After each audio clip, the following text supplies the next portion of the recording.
হে কৃষ্ণ হে বাসুদেব দেবকী নন্দন হরি নমো নন্দ গোপর কুমার কৃপাময় শ্রী গোবিন্দ তজুপদে অরবিন্দ করুময় লক্ষ্য নমস্কার পদ্মগমনা বিজার প্রণামো বারম্বার নমো দিব্য পদমালাধারী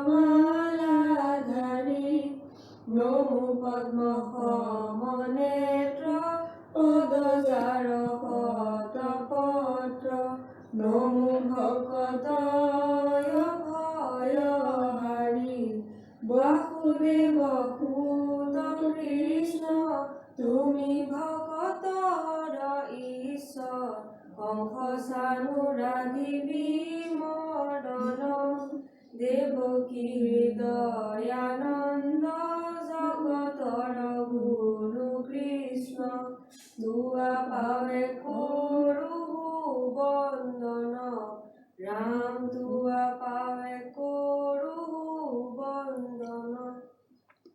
কৃষ্ণ ভকতি মিনতি প্ৰণতি নাজানো হৰি হৰি হৰি হৰিয়ে মত পৰে জ্ঞান অন্যহীন মতি নাই তুমি প্ৰভু কৃপা ৰসেৰ সাগৰ হৰি হৰি হৰি হৰিয়ে দেও মোক তোহা পদ ছায়া তলে ঠাই প্ৰভু দেও মোক তোহা পদ ছায়া তলে ঠাই এই সেৱকী সমস্তই মহৎ সংকল্পৰে তোমাৰ এই গুণগানৰ পূৰ্ণ এই ভাগৱত শাস্ত্ৰ ভাগ শ্ৰৱণ কৰাৰ মানস কৰি সংকল্প কৰিছে আৰু আজি ধৰি যোৱা কিছুদিন এই চৰ্চা চলি আছে আগন্তলৈ এইখিনি চলিবৰ কাৰণে মানস কৰা হৈছে কৃপাৰ সাগৰ প্ৰভু ভগৱন্ত কৃষ্ণই কৃপা কৰি সেৱকী হ'বৰ এই মনৰ সৎ সংকল্পখিনি পূৰ্ণ কৰক দেহ মন প্ৰাণ সুস্থ ৰাখি যাতে তোমাৰ সেৱা ভক্তিখিনি কৰিব পাৰে তুমি কৃপা কৰিব লাগে তোমাৰ চৰণত প্ৰাৰ্থনা জনোৱা হৈছে কৃপাৰ সাগৰ প্ৰভু ভগৱন্ত কৃষ্ণ কৃপা কৰি সবৰে প্ৰতি দয়া কৰক কুশল কৰক মংগল কৰক কৃষ্ণৰ কৃপাৰ পাত্ৰ হওক আমিও প্ৰাৰ্থনা জনাইছোঁ সৰ্বৰূপে কুশল হওক মংগল হওক কৃষ্ণ কৃষ্ণ হৰি ও ৰাম কৃষ্ণ কৃষ্ণ কৃষ্ণ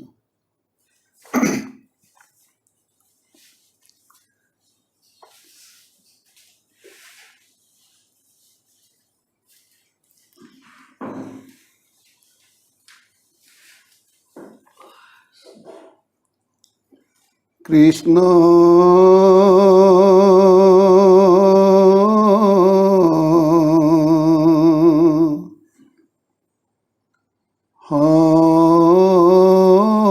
শংকৰ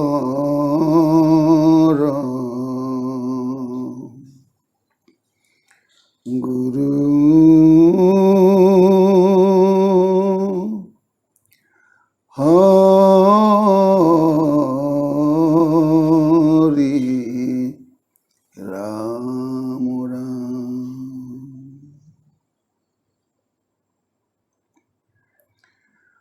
সচাদতয় অমৃতময়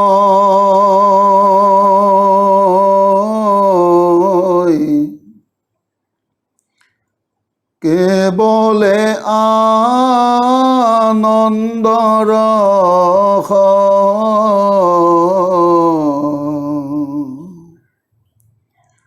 আছিলা পূৰ্বতে বৈকুণ্ঠত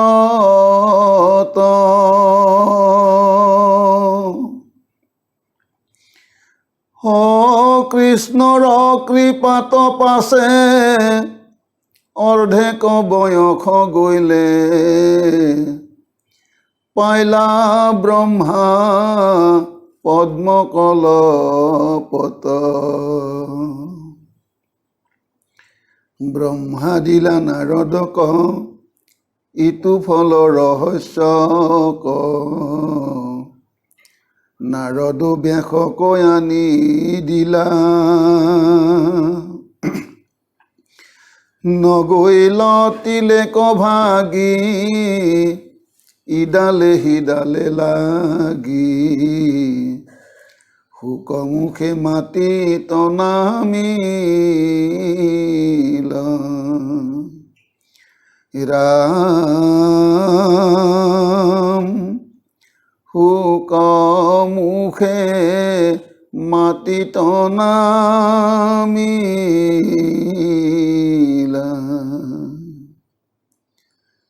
কৃষ্ণ। ওম নমো ভগৱতে বাসুদেৱায়। ওম নমো ভগৱতে বাসুদেৱায়। ওম নমো ভগৱতে বাসুদেৱায়। কৃষ্ণ কৃষ্ণ।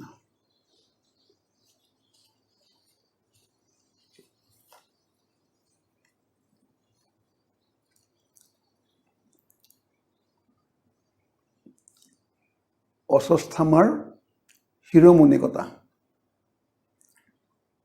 অশ্বত্থামা কাৰ পুতেক আছিল? দ্ৰোণৰ পুত্ৰ অৰ্জুনাতৰ ধনুৰ্বিদ্যা শিকোৱা গুৰুৰ পুত্ৰ। অশ্বত্থামা অমৰ, তেওঁ জন্মতে অমৰ হৈ জন্মিছিল, মৃত্যু নাই তেওঁৰ। আৰু সেই অশ্বত্থামাকে অৰ্জুনে শিৰচ্ছেদ কৰিম বুলি কৈছিল, শিৰ কাটিম বুলি কৈছিলে। কিহৰ কাৰণে? এই মহাভাৰতৰ যুদ্ধৰ সময়ৰ কথা। মহাভাৰতৰ যুদ্ধৰ সময়ত এওঁকেই সেনাপতি পাতা হৈছিলে, ঘোষণা কৰিছিলে। তেওঁ আছিল দুৰ্যোধনৰ পক্ষৰ, কৌৰৱৰ পক্ষৰ সেনাপতিয়ক পাতিছিলে। কিন্তু কৃষ্ণ ভগৱন্তৰ কিছুমান এনেকুৱা ৰাজনীতি, যিটো তেওঁ মানে মৰ্ত্যলোকক অহাৰ উদ্দেশ্যই হ'ল দুষ্টক দমন কৰি সন্তক পালন কৰা, ধৰ্মক প্ৰতিষ্ঠা কৰিবৰ কাৰণে তেওঁ অৱতাৰ ধাৰণ কৰে। সেই সময়তে যেতিয়া যুদ্ধ আৰম্ভ হ'বৰ কাৰণে দুয়োটা পক্ষই সমৰ ক্ষেত্ৰত দুইফালে উপস্থিত হৈছিল নহয়, শ্ৰীকৃষ্ণই মাজলৈকে আগবাঢ়ি যাই অশ্বত্থামাক মাতি আনিলে। শুনাচোন বোলে, তাৰমানে যদিও তেওঁলোকৰ শত্ৰুতা যুদ্ধ, সেইখন ধৰ্মযুদ্ধ, ইটো পক্ষ সিটো পক্ষৰ লগত কথা বাৰ্তাও চলে। অশ্বত্থামাক মাতা হ'ল কৃষ্ণই, অশ্বত্থামা আহিল। সেই কৃষ্ণই সেই সময়তে অশ্বত্থামাৰ কাণে কাণে কথা এষাৰ কৈ দিলে। কিবা কথাটো একেবাৰে সাধাৰণ কথা কৈছে যে, শুনা অশ্বত্থামা, মানুহ জনে প্ৰতি মন আৰু ধানে প্ৰতি কণ। জনে প্ৰতি মন, ধানে প্ৰতি ক্ৰণ। কণ মানে বুজি পোৱা নে? যিটো গতিকে এইখিনি কথা ক'বৰ কাৰণে কৃষ্ণই কিয় মাতিব লগা হ'ল? এখন যুদ্ধ আৰম্ভ হওঁ হওঁ অৱস্থাত এইখিনি কথা ক'বৰ কাৰণে কিয় মাতিব লগা হ'ল? তাতেই যেতিয়া যুদ্ধ অশ্বত্থামা তাৰ মানে সেনাপতি আছিল।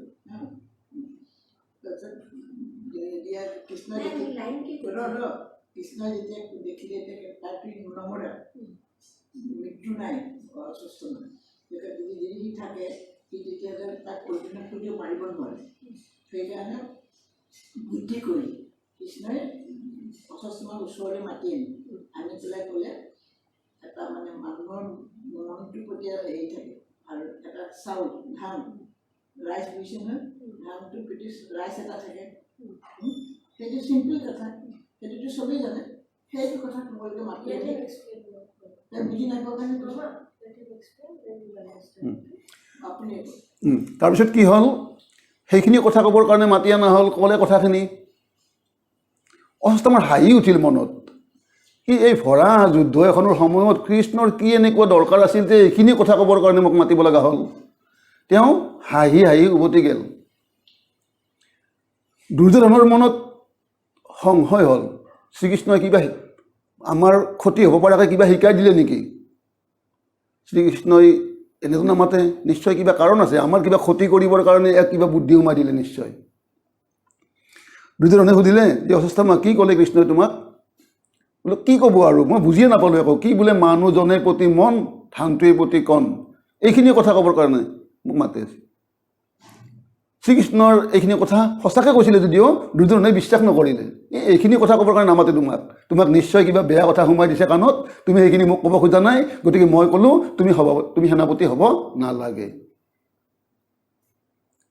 সন্দেহ কৰিলে নিশ্চয়। অশ্বত্থামাই বোলে কি কথা, মই সঁচা কথাই ক'লোঁ। দুৰ্যোধনৰ মনটো এনেই সংশয়, মানে সন্দেহবাদী। তেওঁক সেনাপতিৰ পৰা নমাই দিয়া হ'ল। যুদ্ধ মোটামুটি শেষ হোৱা অৱস্থা ৯৯ জন কৌৰৱ পক্ষৰ মৃত্যু হ'ল। যুদ্ধ ১৮ দিন চলিলে। ভীমে দুৰ্যোধনৰো গদাই প্ৰহাৰ কৰি উৰুভংগ কৰিলে। সেইখিনি সময়ত অশ্বত্থামা পুনৰ দুৰ্যোধনৰ কাষত যায় দুৰ্যোধনক কৈছে যে হে সখী, তুমি মোক বিশ্বাস নকৰি তুমি মোক সেনাপতি পদৰ পৰা নমাই দিলা হয়, কিন্তু ফলটো কি পালা চোৱা। তোমাৰ এতিয়া শেষ অৱস্থা, তোমাৰ যুদ্ধ, তুমিও উৰুভংগ হৈ পৰি আছা, ৯৯ জন ভাতৃও মৰিল, যুদ্ধৰ তোমাৰ ডাঙৰ ডাঙৰ বীৰবিলাকো শেষ হ'ল, তোমালোকৰ পৰাজয় নিশ্চিত। কিন্তু মোক যদি তুমি বিশ্বাস কৰিলা হয়, মই পঞ্চপাণ্ডৱৰ মূৰ তোমাক অৰ্পণ কৰিলোঁ হয়। দুৰ্যোধনৰ লক্ষ্যইতো পঞ্চপাণ্ডৱৰ মূৰ ৫টাৰ প্ৰতি। সেই ৫টা মূৰ পালে আৰু দুৰ্যোধনক একো নালাগে। তেতিয়া সেই দুৰ্যোধনে অশ্বত্থামাক সেই যিখিনি সময় বাকী আছিল সেইখিনি সময়ৰ কাৰণে সেনাপতি ঘোষণা কৰিলে। ঠিক আছে, তোমাক এইখিনি সময়ৰ কাৰণে সেনাপতি ঘোষণা কৰিলোঁ, তুমি কি পাৰা কৰা, পঞ্চপাণ্ডৱৰ মূৰ ৫টা মোক আনি দিয়া।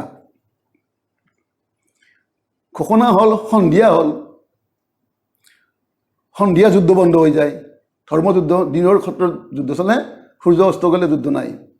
সেইখিনি সময়ত গোটেই শিবিৰবিলাকৰ মানুহবিলাকে বিশ্ৰাম কৰে। যিবিলাক বাচি আছে, কাৰ কিমানজন মৃত্যু হ'ল, কাৰ কিমানজন আছে, এইবিলাক খা খবৰ লয়, আলহীৰ নিচিনা। গোটেইবিলাক দিনৰ পৰিশ্ৰমৰ অন্তত সন্ধিয়া হোৱাৰ লগে লগে ভাগৰত ক্লান্ত হৈ টোপনি আহিছে গোটেইবিলাকৰ। পঞ্চপাণ্ডৱৰ শিবিৰবিলাক এনেকুৱা, মাজেদি কৰি বাট আছে, দুইফালে সৰু সৰু ৰুম কৰি বীৰবিলাক থাকে, তেওঁলোকৰো সেনেকুৱা। ৰাতি যুদ্ধ কৰা নিয়ম নাই যদিও অশ্বত্থামাই সেই নিয়ম ভংগ কৰি সিদিনা শুই থকা অৱস্থাতে পাণ্ডৱৰ শিবিৰক আহিছে। পাণ্ডৱৰ শিবিৰক আহি দেখা পাই গোটেইবিলাক টোপনি মাৰি আছে, কিন্তু যিজন প্ৰহৰাদাৰী, পহৰা দিয়ে নহয় শিবিৰ, এই পহৰাদাৰজন, চিকিউৰিটিজন, তেওঁৰ টোপনি অহা নাই, তেওঁ ইফালৰ পৰা সিফালে ঘূৰি আছে। অশ্বত্থামাই বোলে ইয়াক মাৰি লওঁ আগতে, ই মৰিলে আৰু মোৰ নিষ্কণ্টক, মই চাৰিব যাব পাৰিম। এই বুলি এক পাত খৰ আনি মাৰি দিছে। পহৰাদাৰজনো এনেকুৱা কি শৰপাত এনেকৈ ধৰি লয়, লাড়ু বনাই খাই পেলায়।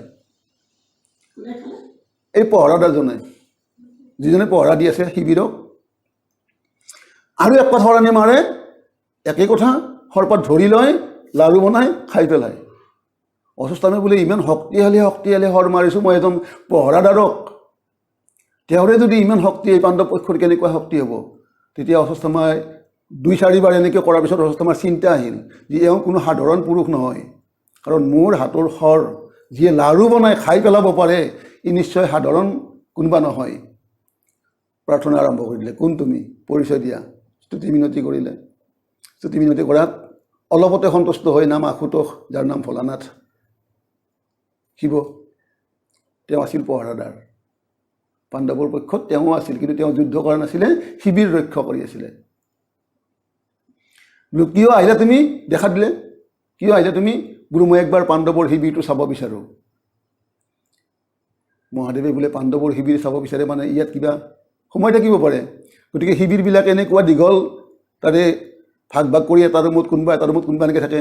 যিটো ৰুমত পঞ্চপাণ্ডৱ প্ৰথমতে শুই থাকে, সেই ৰুমটোৰ দৰ্জাখনতে শিৱই থিয় হৈ পেলাই যাব দিলে। সেইখন দৰ্জা দেখাই নাপালে।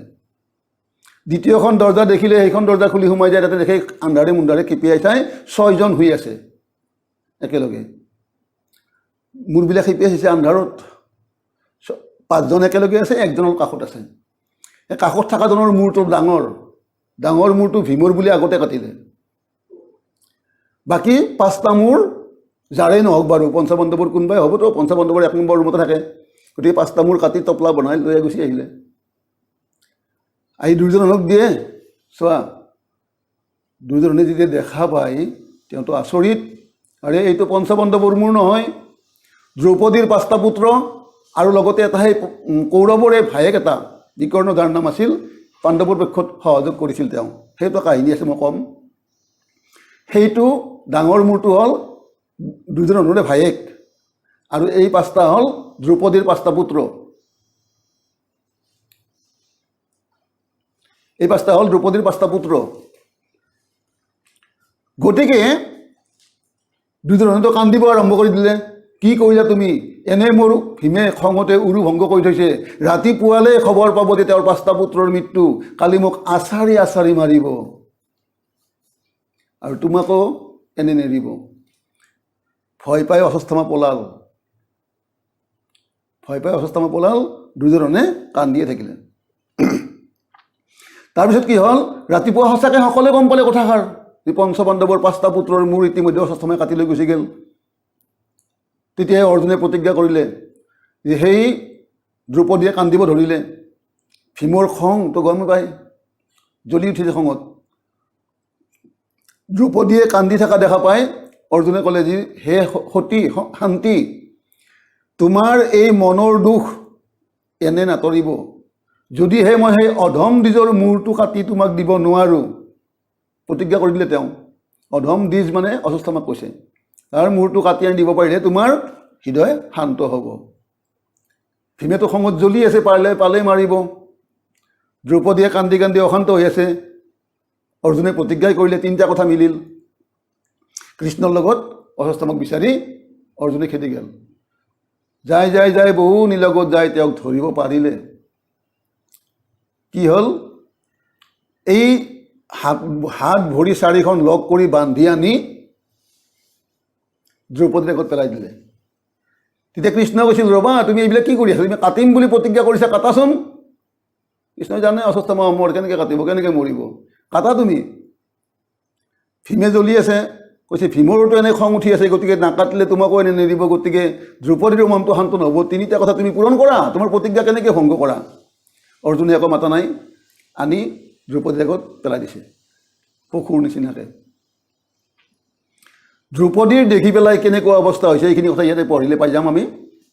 এইখিনি কথা আগতে নকওঁ, তাৰ লগত ক'লোঁ মই, ইয়াতে আছে কথাবিলাক। হৰা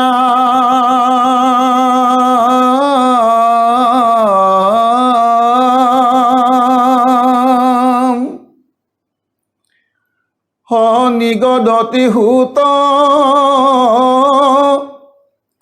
শুনি শৌনক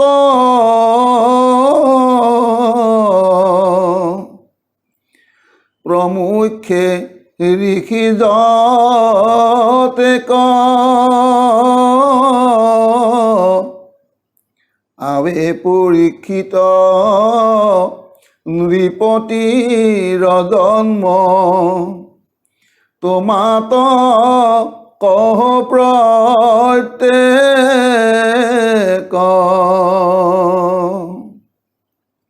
সুতে কৈ আছে নৈমিষাৰণ্যত শৌনককে প্ৰমুখ্য কৰি 28,000 ঋষিৰ সন্মুখত। সেই ঋষিসকলে, আমি আগতে একদিন কৈছোঁ, সেই ঋষিসকলে বৈষ্ণৱ পৰীক্ষিতৰ জন্ম বৃত্তান্ত শুনিব বিচাৰিছিল। কৈছে যে আমি আন কথা শুনিম পিছত, বিষ্ণু আৰু বৈষ্ণৱ দুয়োৰে কথাই পাঠকক দাহ কৰিব পাৰে, গতিকে প্ৰথমতে বৈষ্ণৱৰ কথাই কওক। পৰীক্ষিতৰ জন্ম বিষয়ৰ প্ৰশ্ন কৰিছিলে, আৰু সেই কথাখিনি ক'ব যাওঁতে এইবিলাক কথা ক'ব লগা হৈছে। এতিয়া সুতে শৌনক প্ৰমুখ্য ঋষি সমস্তক এই পৰীক্ষিতৰ যাৰ জন্ম বৃত্তান্ত ক'ব আৰম্ভ কৰি এনেকৈ আৰম্ভ কৰিছে কথাখিনি। জয়খানি ভাৰতে সমৰ কৰিল, মৰিল বিৰহ মস্ত, অষ্টাদশ হিতু অক্ষহীনী সেনা, অন্য অন্যে গৈল অস্ত। যে যেতিয়া সেই মহাভাৰতৰ সমৰ হৈছিলে, যুদ্ধ হৈছিলে, সেই যুদ্ধত 18 অক্ষহীনী, এক অক্ষহীনীত থাকে 40,000। গতিকে 40 পূৰণ 18 সমান এনেকুৱা যিটো উত্তৰ ওলাব, সিমানখিনি সৈন্য ইজনে সিজনৰ লগত যুদ্ধ কৰি যাতে সমস্ত শেষ হ'ল। হয় অযুত প্ৰমত্ত হস্তিৰ বিক্ৰম, বৃকোধৰ মহাবীৰ, ভাঙ্গিল গদাৰ দুষ্মহ প্ৰহাৰে, উৰু কুৰু নৃপতিৰ।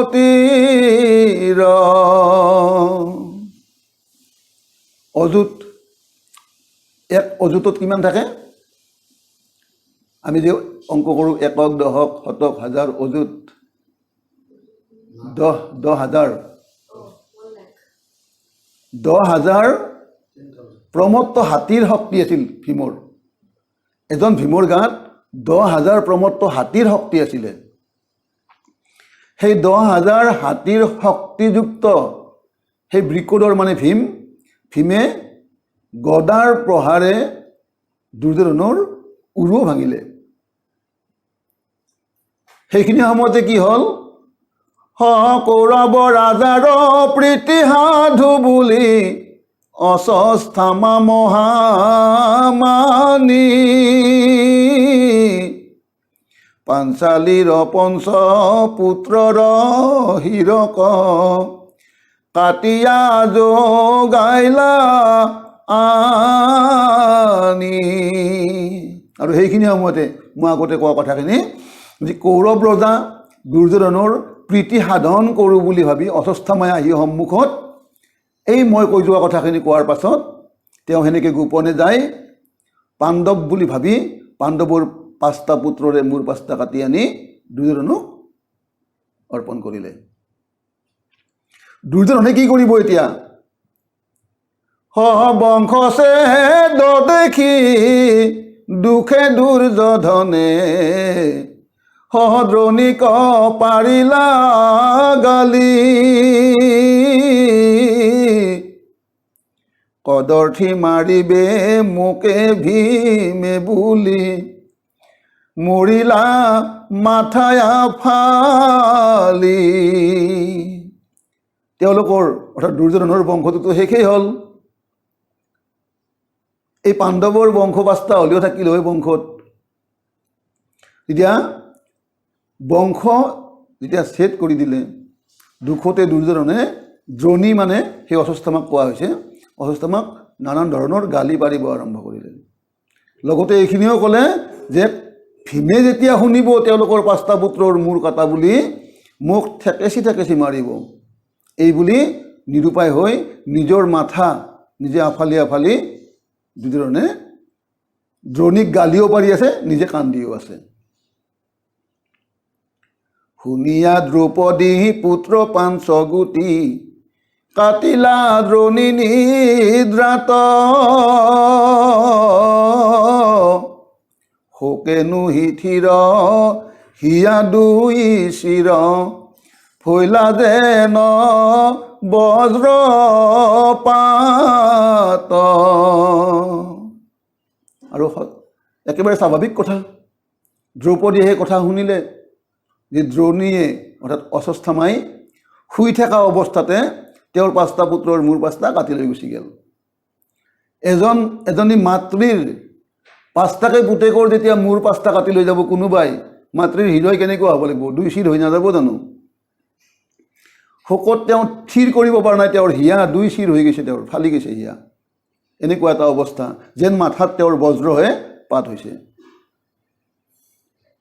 কৰিলা বিপুল বিলাপ পুৰিয়া মুষ্টি হৃদয়ত হানি ধৰি ধনঞ্জয় প্ৰবোধিলা তাংক শোকে গদ বাণী।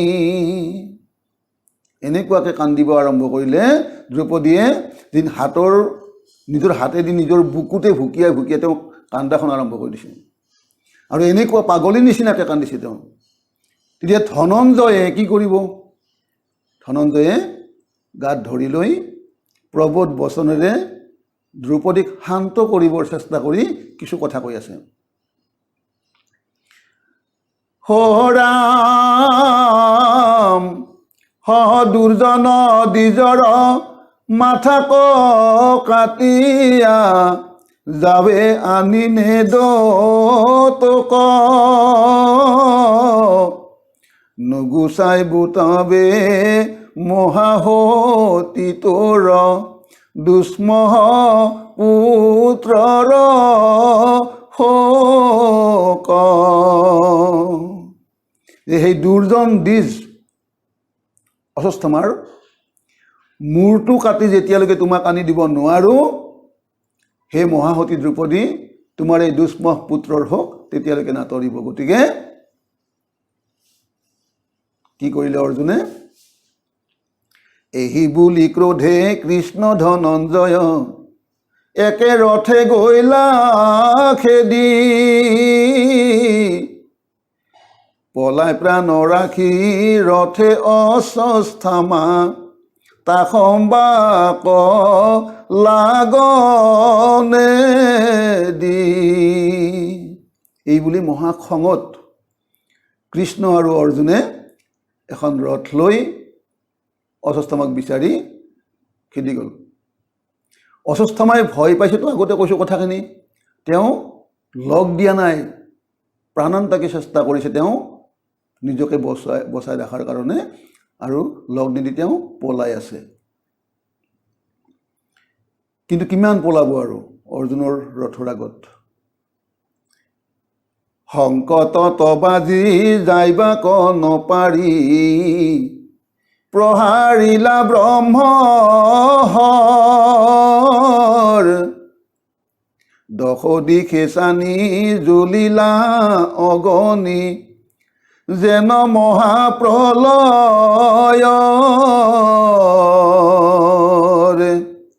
বিভিন্ন ধৰণে চেষ্টা কৰিব নিজক বচাই ৰখাৰ কাৰণে। যেতিয়া অৰ্জুন আৰু কৃষ্ণৰ ৰথে খেদি যাই আছে তেওঁ অশ্বত্থামা যেতিয়া সংকটত পৰিল, কি কৰা যায় এতিয়া, কেনেকৈ পলাই নিজকে ৰক্ষা কৰি থাকোঁ? আন উপায় নাপায় তেওঁ ব্ৰহ্মাস্ত্ৰ নিক্ষেপ কৰিলে অৰ্জুনৰ ফালে। দশ দিশে প্ৰচণ্ড অগ্নি এটুকুৰা জ্বলি খেদি আহি আছে অৰ্জুনক। হঠাৎ অৰ্জুনৰ চকু পৰিল। তেতিয়া অৰ্জুনে কৃষ্ণক উদ্দেশ্য কৰি কি কয় শুনোচোন। সহ দেখি ধনঞ্জয় পায়া মহাভয় সখীক বুলিলা বাণী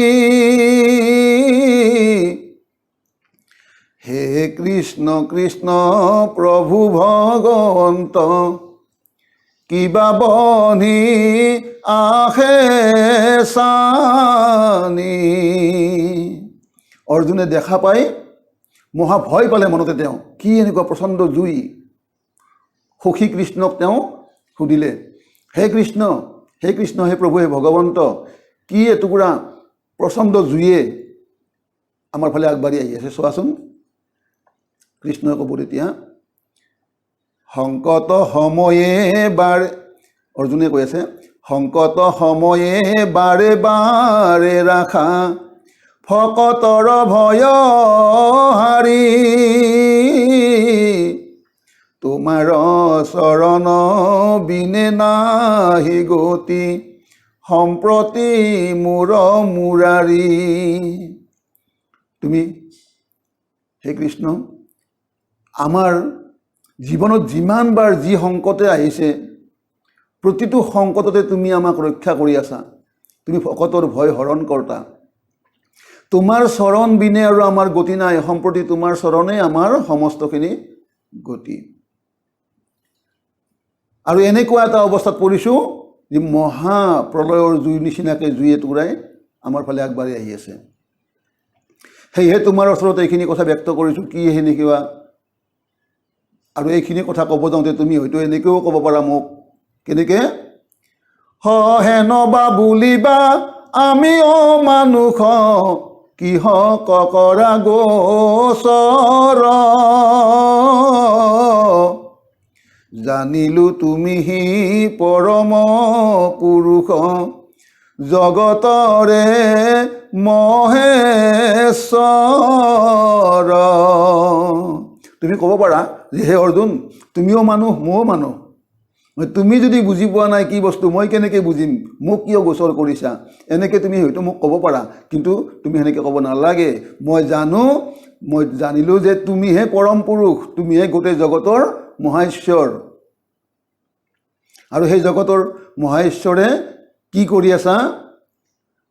নিজ ব্ৰহ্মৰূপে ভৈলা বেকত মনত কৰি যুগুতি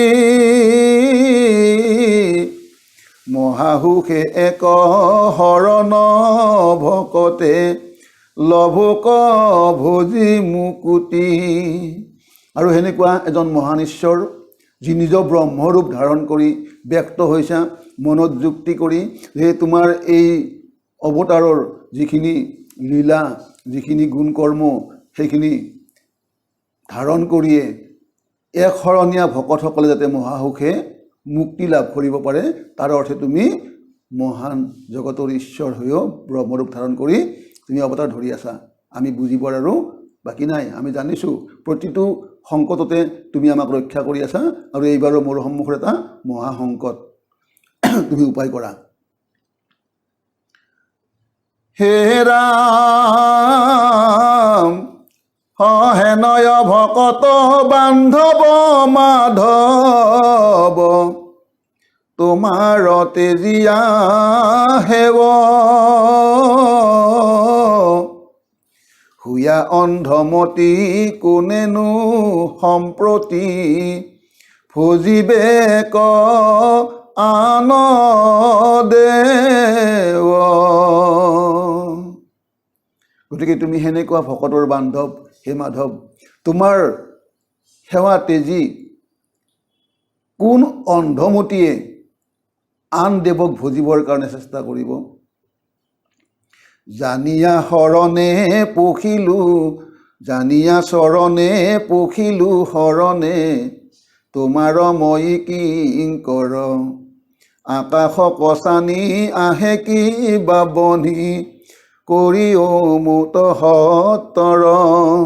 আৰু সেইখিনি জানিয়ে তোমাৰ চৰণত শৰণাপন্ন হ'লোঁ।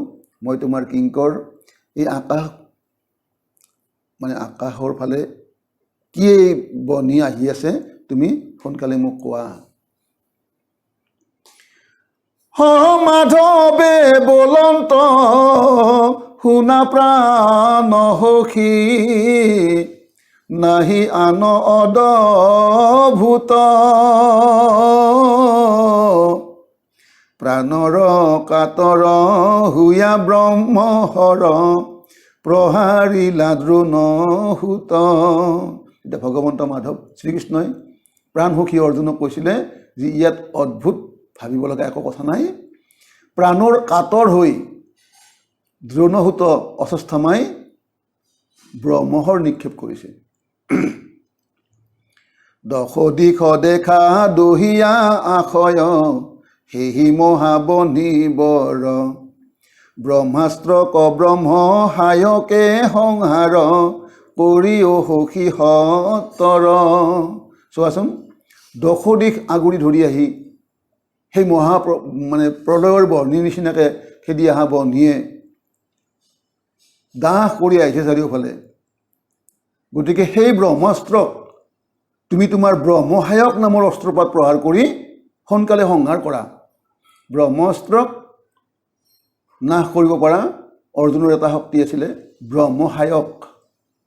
গতিকে সেই ব্ৰহ্মাস্ত্ৰক নাশ কৰিব লাগে তুমি তোমাৰ ব্ৰহ্মহায়ক অস্ত্ৰ প্ৰহাৰ কৰা, নহ'লে দশ দিশ দাহ কৰি পেলাব।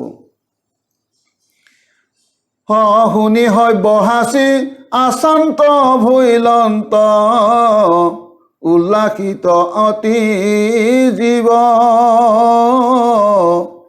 মাধৱ বন্ধুক প্ৰদক্ষিণ কৰি ধৰিলা ধনু গান দিব। এতিয়া সব্যসাচী অৰ্জুনৰ আন এটা নাম। এই সব্যসাচী মানে অৰ্জুন তেওঁ নিশ্চিন্ত হ'ল, তেওঁ ভাল লাগিল যে কথাখিনি বুজাই পালে তেওঁ। তেতিয়া ভগৱন্তক প্ৰদক্ষিণ কৰি লৈ নমস্কাৰ কৰি লৈ হাতত তেওঁৰ গাণ্ডীৱ ধনু তুলি ল'লে। তুলি লৈ কৰিলে কি? মহাবলে ৰাগি ব্ৰহ্মাস্ত্ৰ কলাগি খেপিলন্ত বজ্ৰবান ব্ৰহ্মাণ্ড লৰিল পৰিল বজ্ৰত বজ্ৰৰ যেন সন্ধান। মহাশক্তি প্ৰয়োগ কৰি সেই ব্ৰহ্মাস্ত্ৰক লাগি অৰ্জুনৰ যি বজ্ৰবান, এই বজ্ৰবান এৰি দিলে। দুইপাত বানৰ খুন্দা লাগিল, গোটেই ব্ৰহ্মাণ্ডখন লৰি পৰিছিল যেন বজ্ৰৰ ওপৰতে বজ্ৰৰ যিটো সংঘাত। দুয় ব্ৰহ্মবান ভৈল একথান যেন সূৰ্য বহ্নি দুই তিনিও জগত জুৰি পুৰি যায় যেন প্ৰলয়ৰ জুই। দুইপাত ব্ৰহ্মাস্ত্ৰ যেতিয়া একলগ হ'ল যেন দুটা সূৰ্যৰে তাপ আহিল, তিনিও জগত যেন পুৰি ছাই হৈ যাব, এনেকুৱা এটা অৱস্থাত পৰিণত হ'ল। দুইপাত ব্ৰহ্মাস্ত্ৰ, একপাত ব্ৰহ্মাস্ত্ৰৰ জগত শেষ কৰি পেলাব পাৰে, দুইপাত লগ লাগিছে এইখিনি সময়ত যেন প্ৰলয়ৰ জুয়ে তিনিও জগত পুৰি পেলাব। এতিয়া মাধৱে বোলন্ত দেখিও সুখী মিলিল ক্ষয় প্ৰজাৰ, কৃষ্ণৰ বচনে অস্ত্ৰ কটেখনে কৰিল বীৰে সংহাৰ। ভগৱন্ত কৃষ্ণই যেতিয়া অৰ্জুনক কৈছিলে যে অৰ্জুন চোৱা, তোমালোকৰ দুইপাত অস্ত্ৰৰ কাৰণে এতিয়া প্ৰজাবিলাকৰ ক্ষয় হ'ল বা ক্ষয় হ'ব। এতিয়া কৃষ্ণৰ কথা শুনি অৰ্জুনে নিজৰ অস্ত্ৰক সম্বৰণ কৰিলে আৰু ব্ৰহ্মাস্ত্ৰক সংহাৰ কৰিলে। দ্ৰোণীক দেখিয়া খেদিয়া ধৰিল যেন হৰিণক বাঘে, আলাগতে আনি ৰথত পেলাই বিপক্ষক মহাৰাগে। তাৰপিছত ব্ৰহ্মাস্ত্ৰ ক্ষয় হ'ল, সম্বৰণ হ'ল। দ্ৰোণীক অশ্বত্থামা হৰিণক যেনেকৈ বাঘে ধৰে থপিয়াই, ঠিক সেনেকৈ ধৰি ৰথত আনি পেলাই দিলে নিজৰ ৰথত।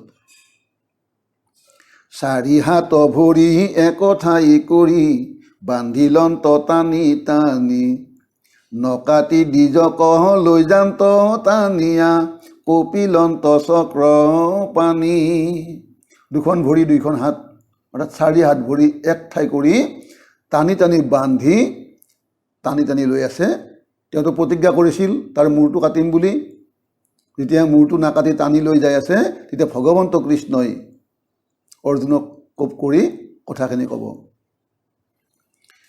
হে ৰাম কেনে অংগীকাৰ কৰা নষ্ট ভ্ৰষ্ট, হুয়া তুমি মহাবীৰ। ইটো পুত্ৰ বধি অধম দ্বিজক, কিহক নকাটা শিৰ।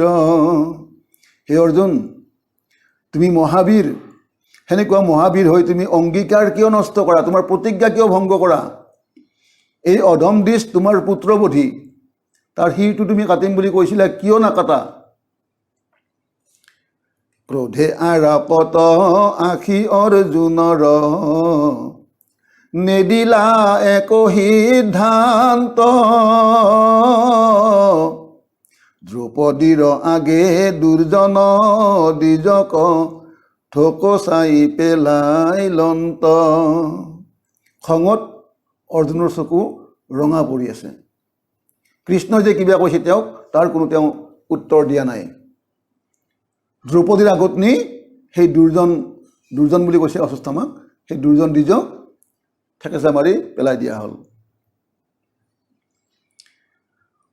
লাজে অশ্বত্থামা মাথা নোতোলন্ত, পশু যেন আছে পৰি। দেখে অন্ধকাৰ বান্ধৰ চোতত, ভাঙি যাই হাত ভৰি। দ্ৰৌপদী এগৰাকী তিৰোতা, অশ্বত্থামা এজন মহান বীৰ, মহাবীৰ, আৰু সেনেকুৱা এজন মহাবীৰক এজন মহাবীৰ অৰ্জুনে ধৰি বান্ধি আনি যেতিয়া দ্ৰৌপদীৰ সন্মুখত পেলাই দিছিল, তেওঁ কিমান লজ্জা পাব। লাজত তেওঁ মূৰ তুলিব পৰা নাই। তাৰোপৰি হাত ভৰি তেওঁৰ এনেকৈ বান্ধা হৈছে নহয়, বান্ধৰ চতত তেওঁৰ যেন হাত ভৰি এতিয়া ভাঙি ছিঙিয়ে যাব, এনেকুৱা এটা। আৰু সেইখিনি সময়ত কিন্তু দ্ৰৌপদী কান্দিয়ে আছে। মৃতক পুত্ৰক সুমৰি কান্দন্তে, আচন্ত দ্ৰুপদ জীয়। গৌতমী পুত্ৰৰ অৱস্থা দেখিয়া অন্তৰীক্ষ ফুইলা জীৱ। মৰা 5জন পুত্ৰ সুমৰণ কৰি দ্ৰুপদৰ জীয়ৰী দ্ৰৌপদীয়ে কান্দি আছে। আৰু সেই কান্দি থকা অৱস্থাতে গৌতমী পুত্ৰ মানে হ'ল দ্ৰোণাচাৰ্যৰ ঘৈণীয়েকৰ নাম গৌতমী, অৰ্থাৎ অশ্বত্থামাৰ মাক। তেতিয়া অশ্বত্থামাৰ মাক যেতিয়া গৌতমী, গতিকে সেইকাৰণে কৈছে যে গৌতমী পুত্ৰৰ অৱস্থা দেখিয়া অন্তৰীক্ষ ভৈল জীৱ। তেওঁৰ আৰু বেছি বেয়াহে লাগিল। ক'ব কথাখিনি, যুক্তিখিনি আমি কৈ দিম কিয় বেয়া লাগিছিল তেওঁৰ। হাহাকাৰ কৰি গুৰুৰ পুত্ৰক প্ৰণামিলা পাৱচুই, মেলা মেলা বান্ধ তাহান দুখেহে অধিকে উধাই জুই। দ্ৰৌপদীয়ে নিজৰ পুতেকক সুমৰণ কৰি কান্দি আছিল। যেতিয়া অৰ্জুনে অশ্বত্থামাক সেনেকৈ আনি পেলাই দিলে, তেতিয়া তেওঁ হাহাকাৰ কৰি সেই গুৰুপুত্ৰ দ্ৰোণাচাৰ্যৰ চৰণ চুই সেৱা কৰিছিল। চাওকচোন, 5টাকে পুতেকৰ মূৰ 5টা কাটি নিয়াৰ পাছত এগৰাকী মাতৃয়ে সেই মূৰ কাটাজনক সন্মুখত পাই চৰণ চুই সেৱা কৰিছিল। অলপ বিপৰীত নালাগিল নে কথাষাৰ? আৰু কৈছে যে মোৰ 5টা পুত্ৰৰ যিটো শোক মই পাই আছোঁ, তাহাতকৈ মোৰ বেছিহে জুই উদাইছে এতিয়া এই গৌতমী পুত্ৰৰ এই অৱস্থা দেখা পাই। গতিকে এওঁক খুলি দিয়া, এওঁৰ বান্ধন খুলি দিয়া। মই যে নমৰো পুৰী পুত্ৰ শোকে অগনিহিয়া দয়, তাহান অৱস্থা শুনিহে হিমতে গৌতমীতে জীৱ জীৱ। যে মই যেনেকৈ নিজৰ 5 পুত্ৰৰ শোকত মোৰ যেনেকৈ হিয়া দাহ কৰি আছে, দহি আছে, এই অশ্বত্থামাৰ যদি এই মৃত্যুৰ বাতৰিখিনি শুনে, তেতিয়া তেওঁৰ মাক গৌতমীয়ে লগে লগে হয়তো জীৱত্যাগ কৰিব। কৰক, তেওঁৰ মাকে জীৱত্যাগ কৰক, ইয়াকো কাটক, মোৰ ক'ব লগা একো নাই। যদিহে এওঁক কাটিলে মোৰ 5টা পুত্ৰ ঘূৰি আহে, মোৰ 5টা পুত্ৰ ঘূৰি এইবাৰৰ সম্ভৱ নহয়, যিটো মৃত্যু হৈ গ'ল। গতিকে সেইকাৰণে মই এগৰাকী মাতৃ হৈ 5টা পুত্ৰৰ মৃত্যু শোক মই ভোগ কৰি আছোঁ, আৰু আন এগৰাকী মাতৃয়ে কিয় সেই শোকটো ভোগ কৰিব লাগে? চাওক অৰ্জুনৰ দ্ৰৌপদীৰ যুক্তি। যদি মোৰ পুত্ৰ শোকটো আঁতৰি যায় তেওঁক কাটাৰ বিনিময়ত, তেতিয়া মোৰ ক'ব লগা একো নাছিল। কিন্তু মোৰ পুত্ৰ শোকটো আঁতৰি নাযাব, আন এগৰাকী মাতৃয়েও পুত্ৰ শোক পাব। এইটো কেনেকুৱা কথা? গতিকে গৌতমীয়ে এওঁৰ মৃত্যু বাতৰি শুনিলে প্ৰাণ ত্যাগ কৰিব। দ্ৰৌপদী ৰহেন সদয় হৃদয়, দেখিয়া যত মহন্ত,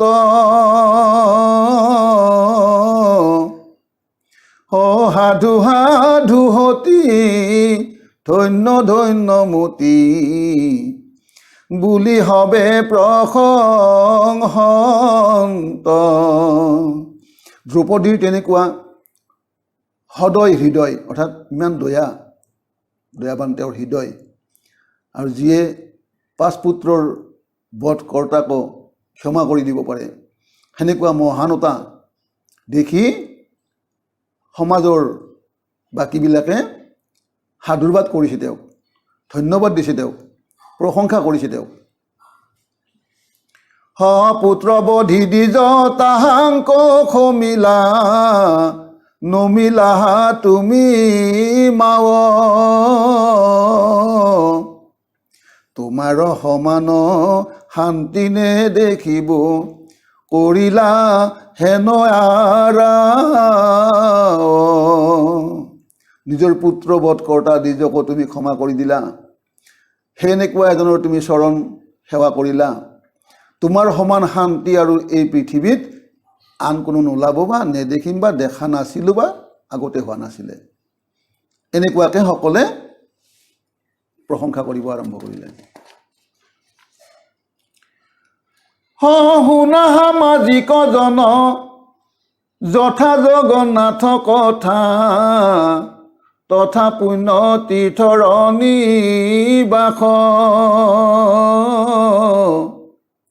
সেহিহে নিৰ্গুণ স্থান তৈতেহি যে যজ্ঞ দান হৰিহন্ত তথাতে প্ৰকাশ।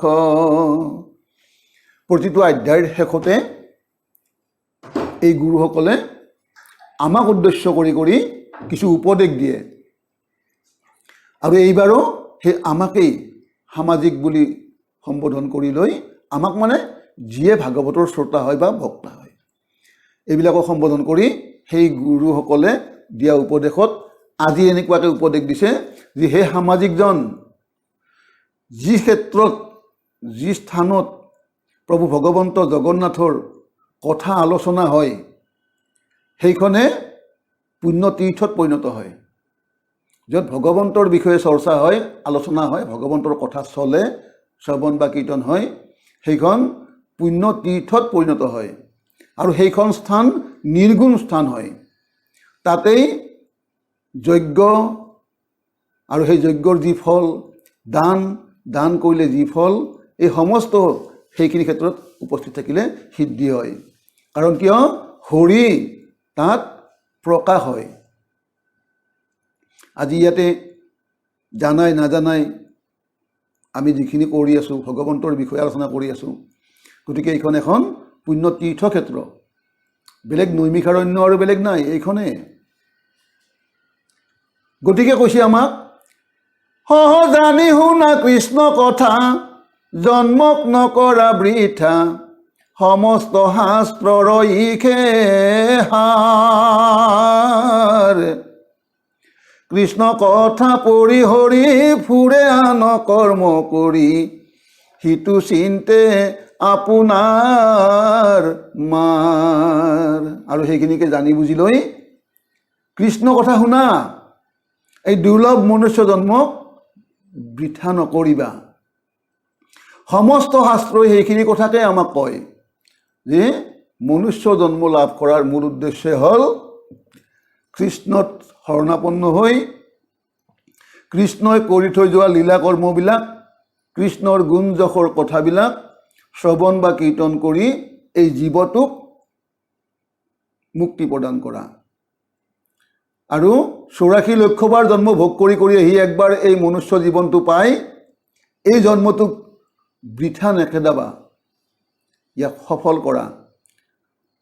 আৰু যিজনে এনেকুৱা কৃষ্ণৰ কথা চলি থকা অৱস্থাতো সেই কৃষ্ণৰ কথা পৰিহাৰ কৰি আন কিবা কৰ্ম কৰি ঘূৰি ফুৰে তেওঁ নিজৰ মাৰ নিজে চিন্তা কৰা বুলি কৈছে।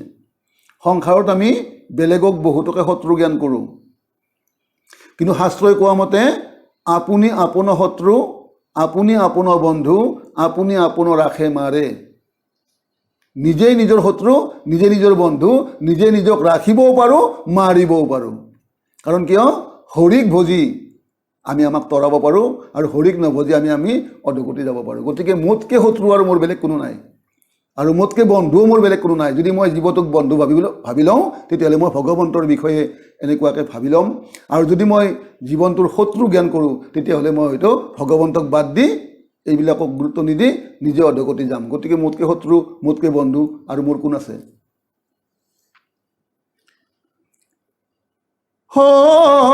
ৰাম সহজাৰ নাম মাত্ৰে তৰি হেনয় বান্ধৱ হৰি কৰি আছা হিয়াত নিবাস তাংক কৰি অনাদৰ অধম অবোধনৰ কৰৈ আন কৰ্মত বিশ্বাস যাৰ নাম লোৱা মাত্ৰেই তৰিব পাৰি সেনেকুৱা বান্ধৱ হৰি প্ৰত্যেকৰে নিজৰ নিজৰ হিয়াত বাস কৰি আছে। আৰু এই হিয়াত বাস কৰি থকা হৰিকেই অনাদৰ কৰি অধম অবোধ নৰসমস্তই আন কৰ্মতে বিশ্বাস কৰে। এই হিয়াত বাস কৰি থকা হৰিক নিবিচাৰি আন কৰ্মতহে বিশ্বাস কৰে তেওঁলোকক নিশ্চয়কৈ এই শাস্ত্ৰখনে অধম বা অবোধ নৰ বুলি কৈছে। শনিয়া তোমাৰৈ গান্থি পিন্ধে গ'লে কাছ কান্থি কোচতে আচন্তে হেমহাৰ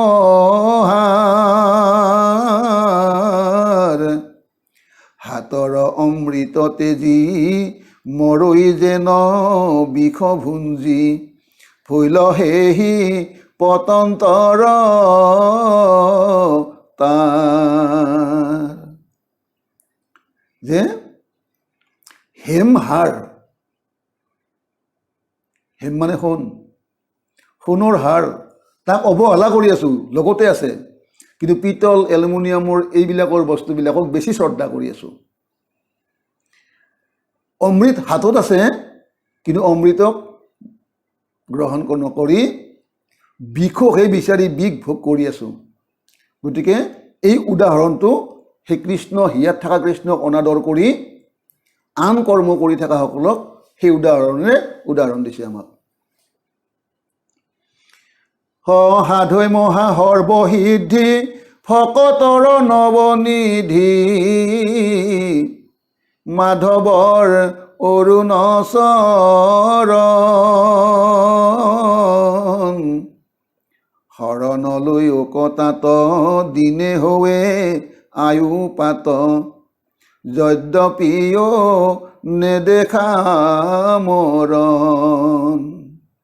যে সৰ্বসিদ্ধি সাধনকৰ্তা ভকতৰ নৱনীতিস্বৰূপ মাধৱৰ অৰুণ চৰণত শৰণাপন্ন হোৱা। কাৰণ কিয়? নিতে আমাৰ আয়ুস আমাৰ জীৱনৰ পৰা পাঠ হৈ আছে, হৰণ হৈ আছে। কিন্তু আমি আমাৰ মৃত্যু যে সন্মুখত আমি দেখা নাই, কাৰণ আমি কোনেও নাজানো আমি আৰু কিমান দীঘল জীৱন আছে আমাৰ, নাজানো কোনেও। গতিকে যদিও তুমি তোমাৰ মৰণ দেখা নাই, তুমি এটা কথা ভাবি ল'বা যে তোমাৰ আয়ুস জীৱনৰ পৰা এটা এটা দিন কৰি সৰি যাই আছে, আৰু এটা সময়ত তোমাৰ শেষ দিনটো আহি উপস্থিত হ'ব, আৰু সেই শেষ দিনটো কিন্তু কেতিয়া আমি কোনেও দেখা নাপাওঁ। সেইকাৰণে আজিয়ে এই মুহূৰ্তে জানতে সোনকালে, যি বুলি নকওঁ কিয় এনেকুৱা এটা শব্দ ক'ব লাগিব, সোনকালে ভগৱন্ত কৃষ্ণত শৰণাপন্ন হৈ তেওঁৰ গুণখিনি শুনিবৰ কাৰণে, জানিবৰ কাৰণে, চিন্তিবৰ কাৰণে, দেখিবৰ কাৰণে চেষ্টা কৰা। আন যত হবে ধান্দা নামক গলত বান্ধা মৰণ সম্বল হৰি নাম নমৰা বিষয় ভুলে কৃষ্ণৰ কিংকৰে বোলে সুখী দায়ে ৰাম ৰাম। আন যিমান যিয়ে নকৰা কিয় সমস্ত হ'ল ঠাণ্ডা। আৰু সেইকাৰণে হৰি নাম গলত বান্ধা, তাৰমানে কণ্ঠত হৰিনামটো অহৰ্নিশে ৰাখা। কাৰণ মৰণৰ সম্বল কেৱল হৰিনামহে। বিষয় বাসনাৰ মাধ্যমেদি এই সংসাৰত আমি যিমানখিনি সৃষ্টি কৰিম, গাড়ী ঘোঁৰা, হাতী ঘোঁৰা, বাঘ ভালুক আদি কৰি আমাৰ ঘৰ দুৱাৰ, আমাৰ যিখিনি আমি সংগ্ৰহ কৰি ল'ম, এই সমস্ত বিষয়ৰ বস্তু। আৰু সেই বিষয়ৰ বস্তুৱে কিন্তু যেতিয়া আমাৰ জীৱনটো ইহৰ পৰা গুচি যাব, এই শৰীৰ ত্যাগ কৰিব, সিদিনা ইয়াৰে এক পদ সম্পত্তি, এক পদ ভূমিও আমাৰ লগত নাযাব। কি যাব? হৰিৰ নামত যদি শৰণাপন্ন হৈছোঁ, হৰিৰ গুণগান যদি শ্ৰৱণ কৰিছোঁ, আৰু সেই হৰিৰ গুণগান শ্ৰৱণ কীৰ্তন কৰাৰ যিখিনি ফল, এইখিনিয়ে কিন্তু আমাক লগ এৰি নিদিব। এইখিনিয়ে আমাক লগ এৰি নিদিব। মৰণৰ সম্বল সেইখিনিহে। গতিকে কৃষ্ণৰ কিংকৰ গুৰু শংকৰদেৱে আমাকে উদ্দেশ্য কৰি কথাখিনি কৈছে যে সেই বিষয়ত ভুল যায় নমৰিবা, ৰাম ৰাম বোলা সদায়ে অহৰ্নিশে নিৰন্তৰে। নিগদতি হুত শুনি কৰিখি যত ক্ৰোধে ভীম হেন আখি সেই সময়ত। যেতিয়া দ্ৰৌপদীয়ে কৈ আছিল যে এওঁক খুলি দিয়া, এওঁৰ দুখ দেখিয়ে মোৰ জুই অগ্নি উধাই জ্বলিছে, মই যেনেকৈ 5 পুত্ৰৰ মৃত্যু শোকত পৰি আছোঁ, গৌতমীয়েও এই মৃত্যুৰ খবৰ শুনিলে প্ৰাণ ত্যাগ কৰিব। এনেকুৱা এটা অৱস্থাতে সেইখিনি জেগাত ভীম আহি উপস্থিত হ'ল।